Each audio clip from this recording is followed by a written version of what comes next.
Hey there. Alright, so for this video, I didn't really have a huge plan or anything, but I thought I'd make some sounds with objects that I don't typically use. So yeah, that's all this video is going to be. It's just going to be a sound assortment. And I'm going to talk, because, talking is fun. I've made a couple of no-talking videos somewhat recently, so I want to get back into talking. Also, a lot of my more recent videos have been whispering. I feel like I haven't made a soft-spoken video in a little while, so I'm soft-speaking. But we've got bubble wrap here. It makes kind of I guess this is a crinkle sound, but it's a little bit softer than like a crinkle, I guess. I don't know. I'm not the biggest fan of crinkle sounds, so that's why it doesn't appear on my channel very much. But I'm sure there are plenty of people who are, so I thought, why not throw in some crinkles? So, we're throwing in some crinkles.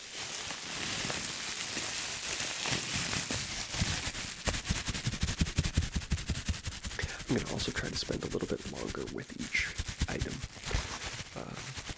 both because I think I need to start doing that in general, but also because I don't have that many items for this video.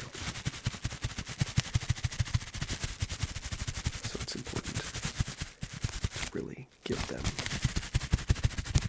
a moment to shine. I feel like a lot of times when I'll do a video, I know I've said this before, but it's still true. I haven't gotten any better at it. But, I'll make sounds with an item, and it'll feel like I've been doing it for a really long time, but in the video I've only been doing it for like a couple minutes, maybe. And when you're watching an ASMR video and a person starts making a sound that you really like, it's good for them to continue to do it for at least a little while. When I cycle through all of the sounds of a single object in, 2 minutes, it means I'm not doing any particular sound for really that long. So if there is a sound that happens in that video that just really clicks with you for whatever reason, I probably am not going to be doing it for that long, and I think I need to get better at doing that.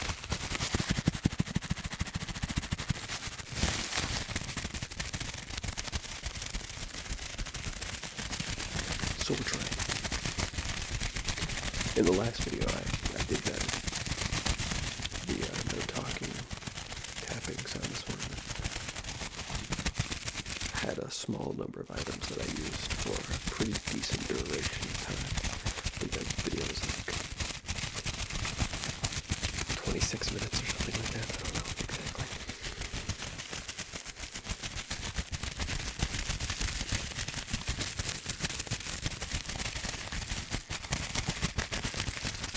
I don't know what the secret is, what is the optimal route to take? Should you upload more videos more consistently that are shorter on average, or fewer videos that are longer on average?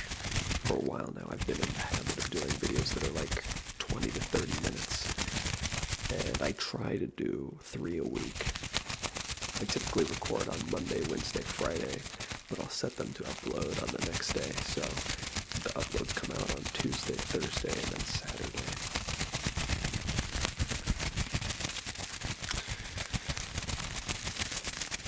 I was looking back at some of my older videos, because I've gone through quite the roller coaster in terms of the content that I have. I mean, it's all been ASMR, but I've used very different strategies over the 2 years that I've been doing this. Actually,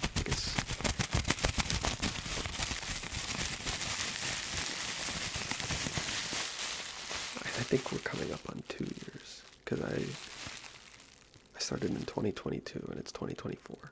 So technically, yeah, because I started on March 18th of 2022.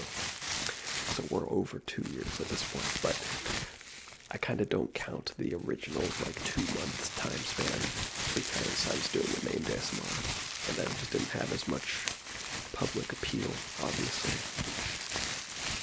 Although who knows, maybe it was just because I was a small channel. I don't know.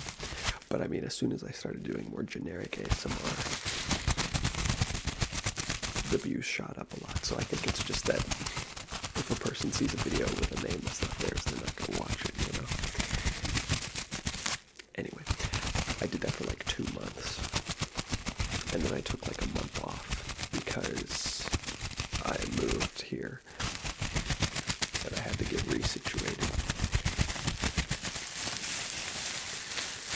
So for like 2 to 3 months when I first started, I don't really count that. So like the start of my channel, if you will, was like mid-June.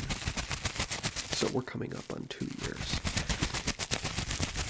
And when I first started doing ASMR, the videos were pretty short. I was just looking back at it the other day, and the videos were like under 10 minutes on average.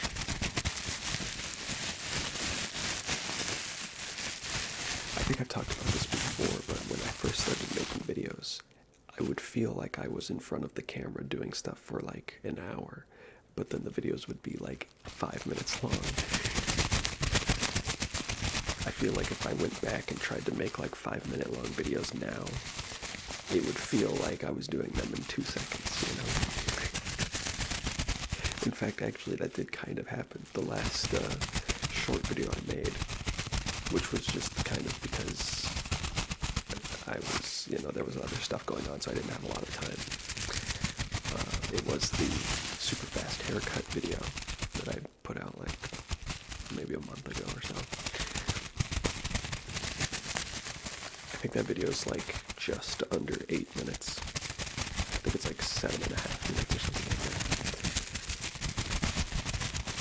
And when I made that video, it felt like it took like 2 seconds.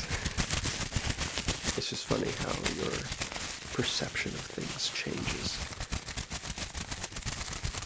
when you get used to them, you know?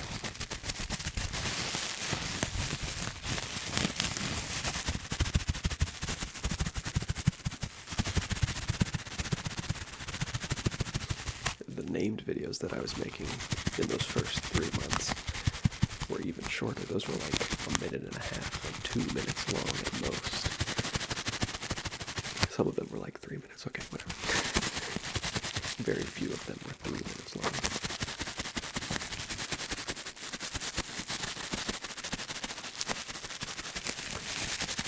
Those felt like they took forever, because that was the very beginning, you know. I was super uncomfortable with the whole thing.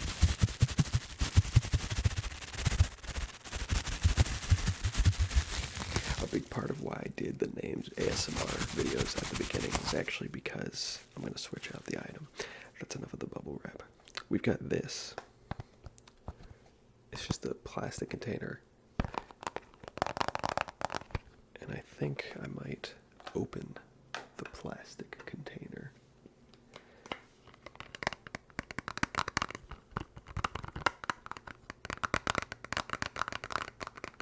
I don't know, does that make an interesting sound?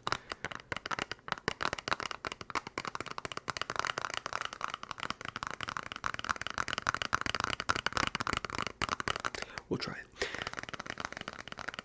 Anyway, I don't know how well you'll be able to hear me over this one, because this one's a bit louder, I feel like. But anyway, I'll keep talking, and you can choose to listen, or maybe it'll make the tingles better, because you'll try to listen and you can't quite hear what I'm saying because of the tapping. It's hard to hear. And then, you know, it'll just be like, you really have to focus on the sound. Sometimes when you really have to focus on the ASMR, I feel like it makes it better than when you're just like using it as background audio, you know. I don't know, maybe that's just me. Going back to what I was talking about, though,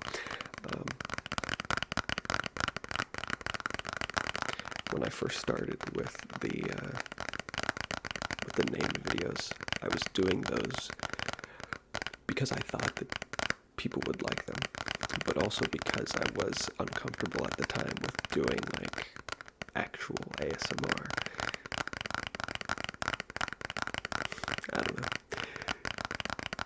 I'm perfectly fine with it now, obviously, but I feel like there is just some kind of hurdle where it's like there is an oddness to it, you know, where it feels weird. It's also just, I think that's natural with any, you know, making videos of any kind, regardless of what the subject matter is. You know, it's hard at first because it's like performing on a stage. Even though the videos get seen by so few people, it doesn't really matter. The idea that like you're being watched, that you are doing some kind of performance, I think it's only natural that there's a little bit of discomfort with that, especially just when you're not used to it, you know. If you're like an actor or something, and I mean that in the sense of like, you know, you perform on a stage, like a literal, you know, you're in musicals and stuff, you would probably have an easier time transitioning into something like YouTube or Twitch or whatever, you know, just because you're more used to the whole idea of performing in front of people.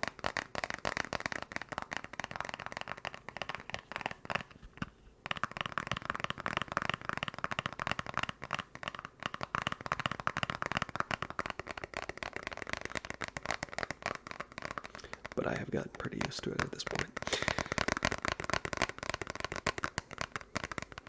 Although there are some things that I find strange with ASMR in particular, I guess. Mouth sounds. The last muffled mouth sounds video I did. There's just something about that that's odd to me. Mouth sounds a little bit less than muffled mouth sounds. Muffled mouth sounds in general, it's just something specifically about that. That just, it makes me uncomfortable, I'll admit. But, itch.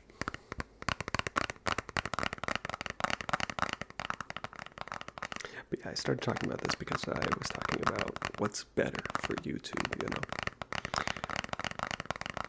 Do they want you to make more videos that are shorter or fewer videos that are longer?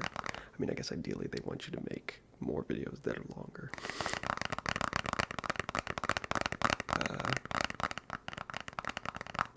But that's difficult to do. Certainly harder than either of the two alternatives.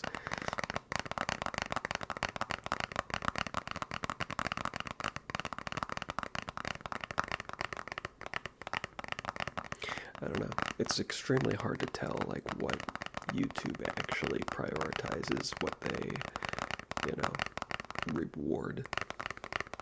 I feel like the performance of my videos is entirely random.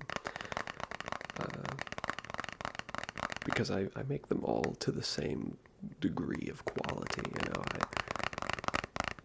And that's not to say that it's a high bar, but I'm just saying that they're all done to the same specification, and some of them just do way better than others, so it just doesn't really make a ton of sense, you know. And it seems entirely dependent on just how much YouTube is willing to let it, you know, the performance of any video is entirely dependent on how much YouTube is willing to let that particular video do well. YouTube gives you all of like the analytics. Obviously you have no idea what the algorithm, you know, how the algorithm looks at all of the statistics, but they provide you with them regardless. And it's interesting to see, you know, how each video does, you know, the statistics that it gets.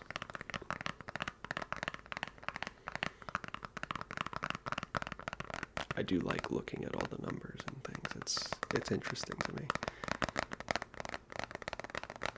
If not a little frustrating, perhaps.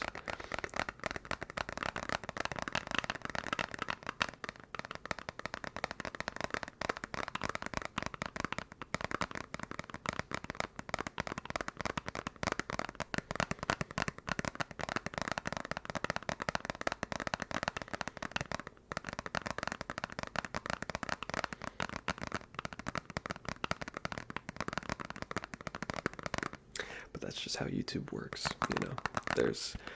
I forget the statistics, but it's insane. Like, billions of people uploading videos every day. You know, not everyone can be watched.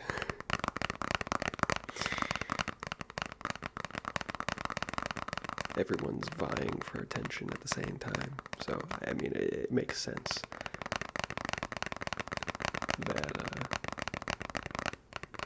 you know, not everyone has a million views or anything.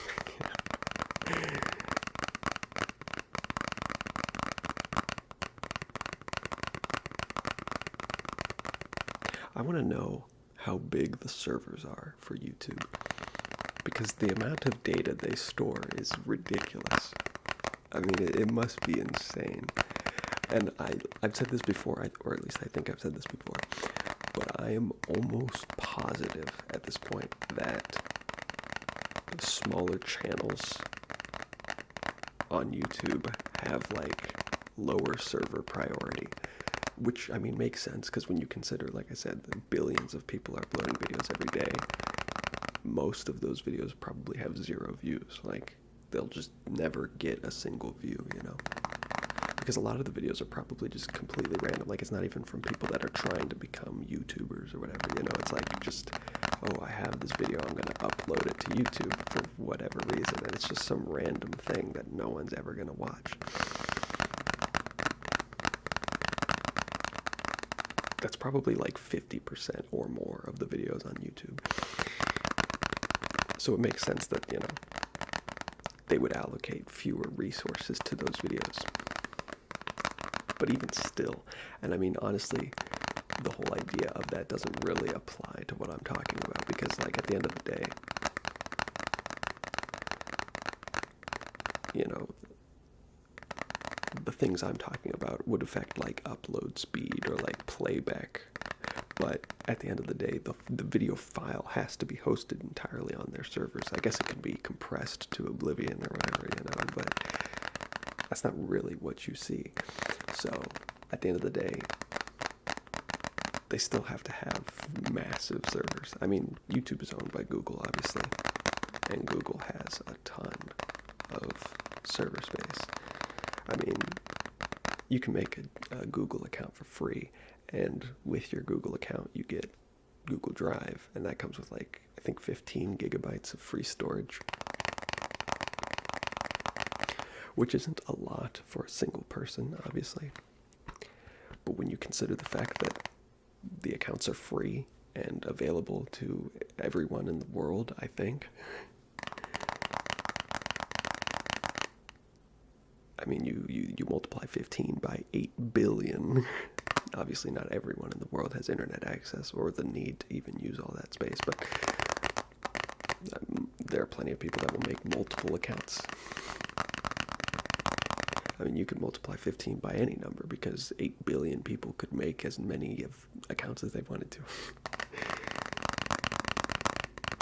Obviously, there is a limit to the amount of storage that Google has access to, so if they got to a point where they were overloaded, they would just reduce the amount of storage that you get for free. But it's still wild, you know? It's just crazy. Also, the whole idea of, like, people uploading videos to YouTube that'll never be seen, it's like, what's out there, you know? What There's probably some crazy shit on YouTube that no one will ever see, and I'm not talking, like, criminal shit, which there probably is, unfortunately, but I'm talking, like, just some wild shit, like, I don't know, just cool shit, you know, that people will never see, because maybe the video is just, like, not titled well or something, you know, I don't know. The last item I have for this video is a mouse, a computer mouse. I think I've used a mouse in a video before, but I don't really ever use them, because I use my mouse for my computer, and I record using my computer, so I had to take the battery out, because this mouse is really cheap. It doesn't have, like, an on-off switch like most wireless mice do. This mouse cost me $13, but But you know what? It works. Like it literally works. I don't know. I can understand if you're like really enthusiastic about collecting certain things, like people are into like keyboards. Oh, you gotta get like a mechanical keyboard. And you see these people showcase like $150, $200, $300 keyboards and stuff. And people do the same thing with mice, and people do the same thing with headphones and stuff. Headphones I understand a little bit more, because I do think that there is a tangible difference between like really shitty headphones and higher quality headphones. But there is definitely a point of diminishing returns with any item that you can buy. It just differs depending on what that item is. I do think the bar is a little bit higher for things like headphones. But for like computer mice and keyboards, the keyboard I use is this incredibly cheap keyboard that came with my computer. And it works. It's so cheap that I don't even know what it is. I guess it's paint. Whatever coating is on the keys. So like, the keys are made out of some like transparent plastic so that the backlight can shine through them. But then there's a coating on the keys so that everything except for the shape of the letter that the key represents is, black, right? So that only the letter is illuminated. Whatever that coating is, the black coating that they put on it, I don't know if it's paint. I guess it's paint. It must be some kind of paint. I don't know. The keyboard is so cheap that the paint is rubbing off. So I can't even tell what 50% of the keys are unless I just know where they are on the keyboard already. But it works great. It looks like a piece of shit, but it works great. Same with this mouse. I mean, it was cheap as hell, and it feels cheap. Like, it's super light. It's not very robust, but it works really well. You click, and it clicks. Wow. It's even got these 2 buttons on the side that I use a lot. And, like, the tracking is good and everything. Like, I don't know. I don't game on my computer. I'm a console gamer. So, I don't know. But I really don't feel like this mouse would do that badly. Like, that's just, I don't know.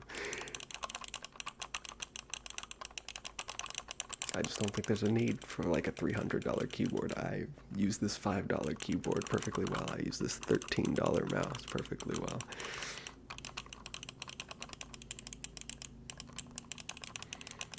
And it's like, at the same time, everything degrades, right? This is actually the second one of these mice, I guess, I don't know. This is the second one of these that I've gotten. The one I had before, it was finally getting to a point where it was like getting kind of annoying, because like it wouldn't register every single click. But it lasted for like 3 years before it got to that point. $13 over 3 years. It's like, you get a $100 mouse. It's like, yeah, it'll probably last longer than 3 years. But let's just do the math, okay? $13. We'll round up to 15 just to make the math easier. That's $5 a year. In order for a $100 mouse to be that valuable for the same duration of time, it would need to last 20 years. You think your $100 mouse is going to last 20 years of heavy use? There's no way. There's definitely no way. So yeah, it's just a personal thing. I mean, to each their own. If you want to pay $100 for your mouse, go ahead. But I'll buy the cheap ones. I also have less attachment to this because it's so cheap. It's like if I could smash this with a hammer right now and I wouldn't really care. You buy a $100 mouse and I feel like you'll be scared to use it,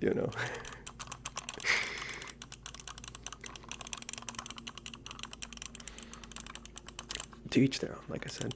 And obviously I understand. So like, if you're just buying something to use it, I do think that it makes more sense to go with the cheap option, so long as it works. But I understand that, if it is your interest, if it is your hobby to collect keyboards, because apparently that's something people do, is they collect mechanical keyboards. It's apparently a pretty big hobby, actually. Then I mean, you go for it.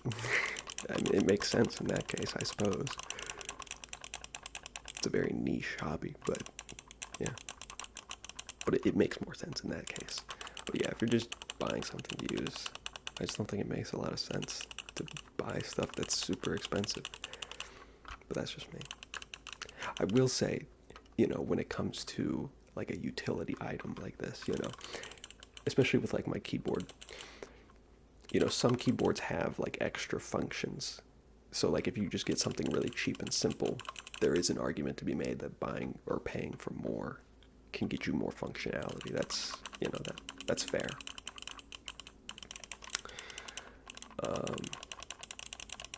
But assuming, similar levels of functionality, then yeah, I'm just gonna go with the cheap option. Scroll wheel. This one's got a DPI button.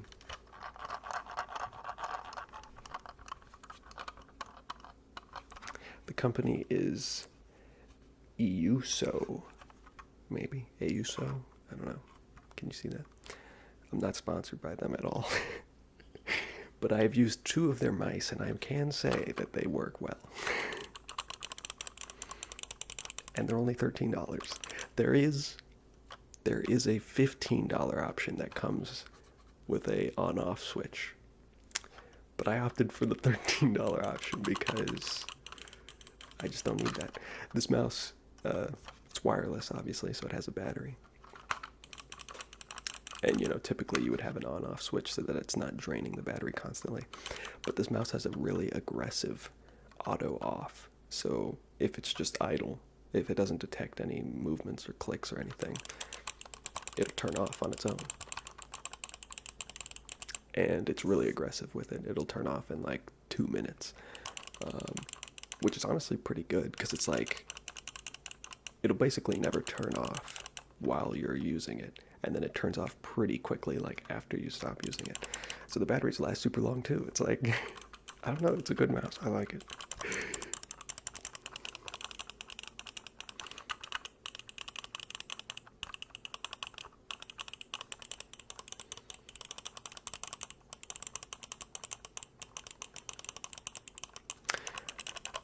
I do have to have a wireless mouse. I hate wired mice. I have a wired keyboard, because obviously that's fine. I don't think you really need a wireless keyboard. But a wireless mouse is a must-have.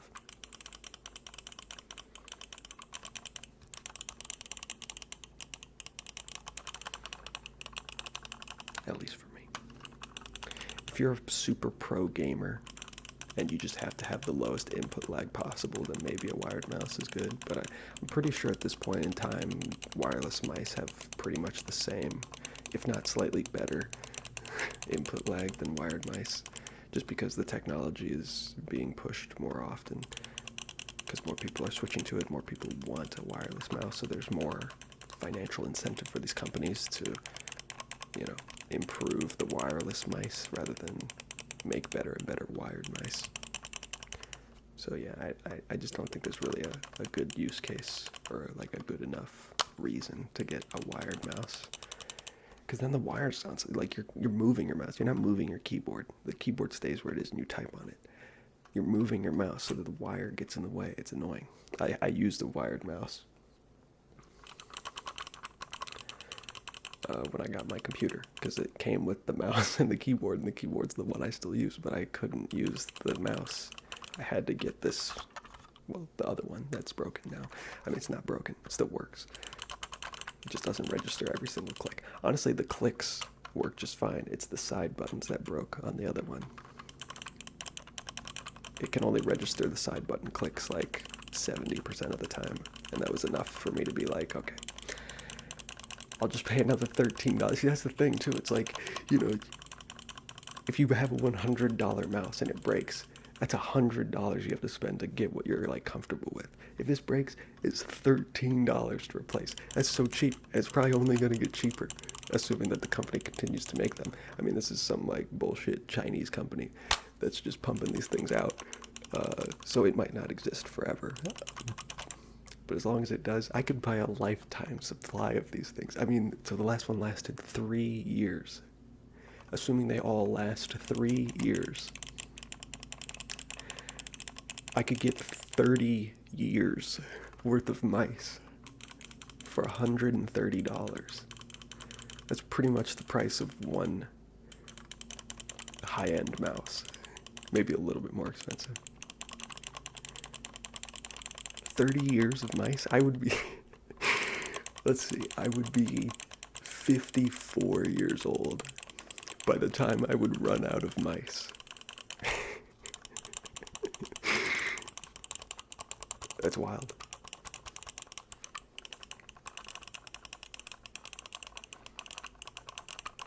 Well, anyway, hopefully you've enjoyed this video with some slightly different objects than normal. And thanks for watching. And be sure to buy the EUSO mouse. Sponsored this video. No, I'm joking. I mean, shop around, do your own research. I'm not sponsored, but that is a good mouse. Anyway, catch you later.